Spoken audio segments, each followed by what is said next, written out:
अतिशय सुंदर अशी पोस्ट वाचण्यात आली की आता नाती हे खरोखरच संपत चालली आहेत आणि त्यांनी नावसुद्धा दिलं इतकं छान की नात्याला पण थकवा येतो काय.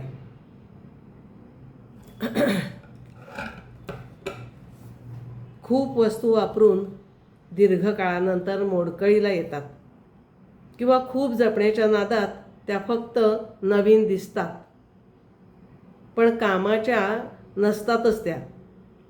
असं नात्याच्या बाबतीत होतं काय. नाती दृढ असण्यासाठी लागणारी ऊर्जा वाढत्या वयासोबत कमी होते काय. हे असे प्रश्न मानसशास्त्रासमोर आले आहेत. एकाच आईच्या उदरातून जन्मलेली भावंड मोठी झाल्यावर दूर का जातात आणि त्याचा संपूर्ण कुटुंबावर काय परिणाम होतो. खरं तर नाती ही अचानक तुटत नाहीत, ती हळूहळू आतून कमकुवत होत जातात. लहानपणी भाऊ बहिणींमध्ये निरागस प्रेम असतं, तेव्हा ना पैसा महत्त्वाचा असतो, ना अहंकार, ना संपत्ती. आणि हे खरंच आहे. एकमेकांशिवाय जेवण न करणारी ही भावंड मोठेपणी एकमेकांचा चेहरासुद्धा पाहू इच्छित नाहीत. आणि ही आजची वस्तुस्थिती आहे. मनोविज्ञान सांगतं माणूस जसजसा मोठा होतो ना तसतसं त्याचं मी मोठं होत जातं. स्वतःचं मत, स्वतःचा अधिकार, स्वतःचं अस्तित्व यांना तो नात्यांपेक्षा जास्त महत्त्व देऊ लागतो. आणि मग इथूनच सुरू होतो तो दुरावा. कधी तुलना, कधी पैसा, कधी मालमत्ता, कधी जोडीदारांचे हस्तक्षेप, कधी न बोललेले गैरसमज, तर कधी फक्त अहंकार. पण खरं कारण फक्त बाहेर नसतं तर ते मनात असतं.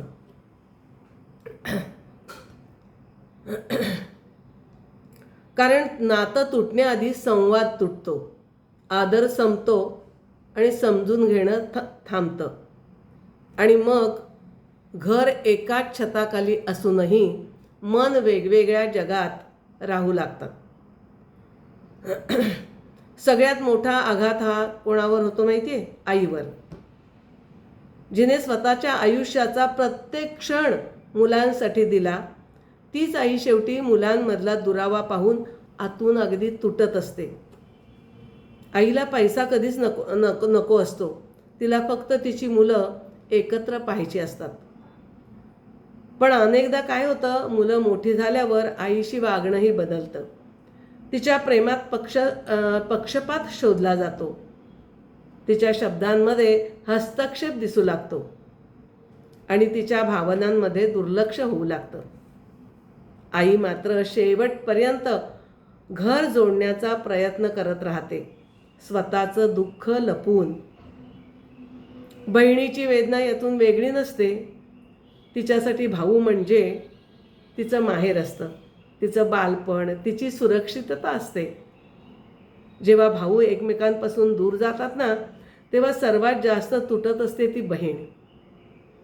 कारण तिचं माहेर हळूहळू घर राहत नाही तर फक्त एक जागा बनून जाते. पण या सगळ्याचा परिणाम काय होतो माहिती आहे? तो फक्त भावांपुरता मर्यादित राहत नाही, संपूर्ण कुटुंब त्याची किंमत चुकवतं. घरातील वातावरण शांत राहत नाही, सण उत्सव औपचारिक होतात, एकत्र जेवण बंद होतात, लहान मुलं नात्यांपेक्षा वाद जास्त शिकतात. पुढची पिढी ही प्रेम, त्याग आणि एकोप्याऐवजी अहंकार, तुलना आणि दुरावा शिकायला लागते. वृद्ध आईवडिलांचं मानसिक आरोग्य खालावतं. त्यांच्या आयुष्याची शेवटची वर्ष आनंदात नाही तर काळजीत जातात. घरात पैसा असतो, मोठं घर असतं, सगळ्या सुखसोयी असतात, पण मनःशांती नसते. तत्वज्ञान सांगतं माणूस आयुष्यभर बाहेरचं जग जिंकण्याचा प्रयत्न करतो, पण अनेकदा स्वतःचं घर हरवून बसतो. कारण नाती टिकवण्यासाठी प्रेमापेक्षा जास्त गरज असते ती समजूतदारपणाची, संवादाची आणि स्वतःचा अहंकार बाजूला ठेवण्याची. शेवटी उरतो तो फक्त प्रश्न, ज्यांच्यासोबत बालपण गेलं त्यांच्यासोबत वृद्धत्व का नाही जाऊ शकत? लहानपणच्या मित्रांसोबत मोठेपणी बरेचदा जमत नाही, कारण घर भिंतीनं नाही बांधलं जात, तर ते मनानं बांधलं जातं. आणि मन तुटलं की सगळं असूनही माणूस आतून एकटा पडतो.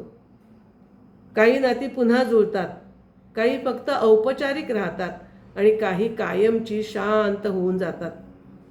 हे पूर्णपणे माणसांच्या मनावर अवलंबून असतं.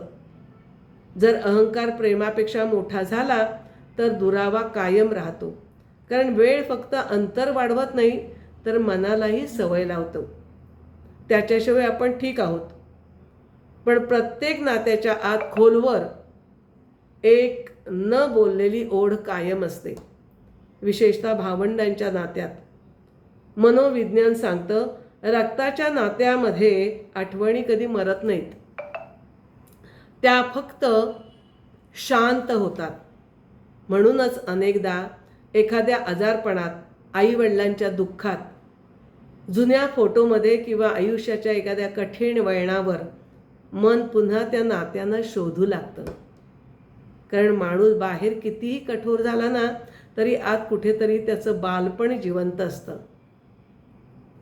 एक कटू सत्यही आहे, प्रत्येक वेळी उशीर होण्यापूर्वी लोक बदलत नाहीत.